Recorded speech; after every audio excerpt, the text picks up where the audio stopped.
Talk to Public Affairs Analyst Alesta Wilcox, who joins us on phone tonight. What do you make of this allegation, Mr. Wilcox? A deliberate attempt to sabotage government or a political party behind full scarcity and also the scarcity of the newly redesigned notes? Well, thank you for having me, and it's quite gratifying. The statement of Professor Sager did not come to so many Nigerians, especially keen political watchers, did not take us by surprise. These are some of the views that we have held for a while now, and we had also canvassed it in other forums because it is unheard of and quite in fact, out of every known political analogy or permutation, that a ruling government, a government in power, will allow a situation like this to fester in an election year when they are going to an election, and a situation that will create hardship and panic in the minds of the other electorate. You don't need a soothsayer to say this. To show that something is certainly wrong.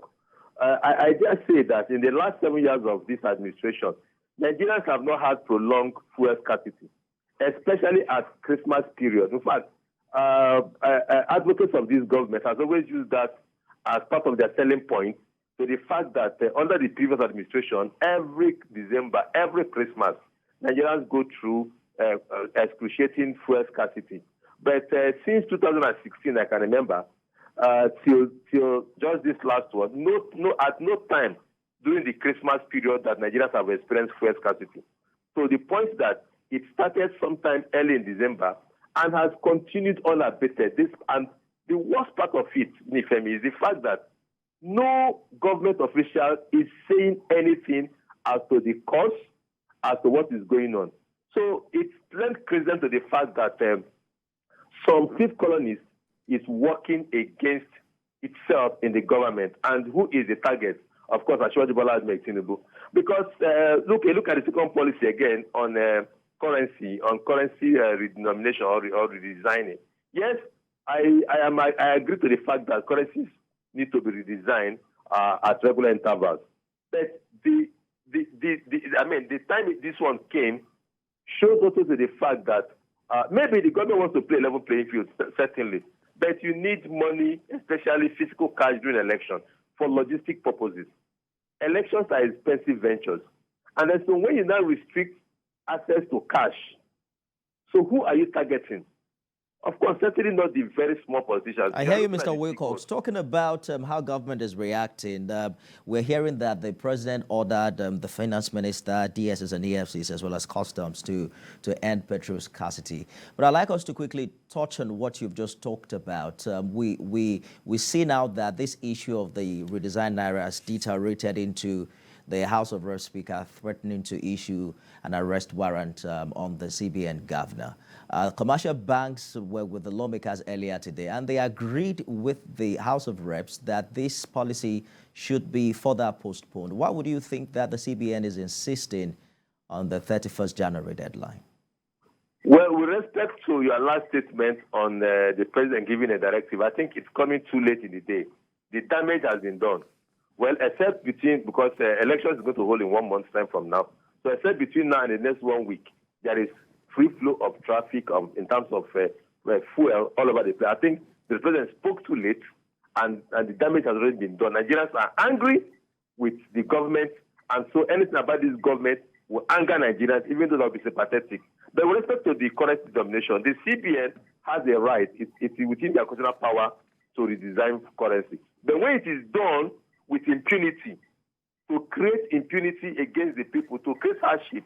Even me, as educated as I am, with more than 1 or 2 bank accounts, I find it difficult to even access money at my level. Now, talk less of thousands and millions of people that are unbanked, millions of people that are doing businesses. I agree with the policy in total. I am for that policy because a lot of money is out of the banking system, and a lot of money is hidden in holes in other places. A lot of money is in the hands of kidnappers. So I agree with the policy. But the implementation, remember, this came into effect, the new currency came out 15th of December. and you are giving people just 6 weeks within which to change their currency to a new one. And the worst part of it is the fact that the new currency is not available. Right now, at my level, I have not seen the 200 naira notes. I have not seen it. I have not seen it anywhere. I have not touched it.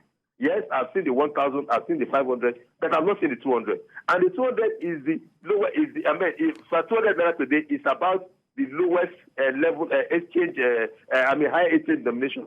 The lowest exchange denomination. 100 naira is almost as useless.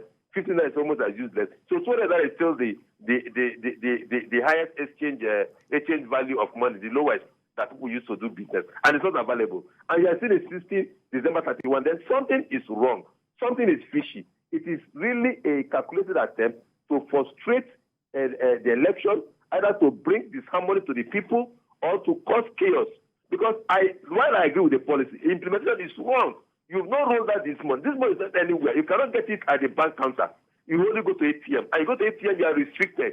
You cannot do more than 5 transactions with a card. Even if they're giving you 500 naira, you can't do more than 5 transactions with a bank in a day with your ATM. So the implementation is totally out of place. It's a good place to leave it, Mr. Wilcox. The election is some 29 days away. Hopefully, all of these will be resolved in the coming days. I hope it will be resolved, Nifemi, because right now, something is fishy against a particular candidate, and which for me is very, very unfortunate and very wrong.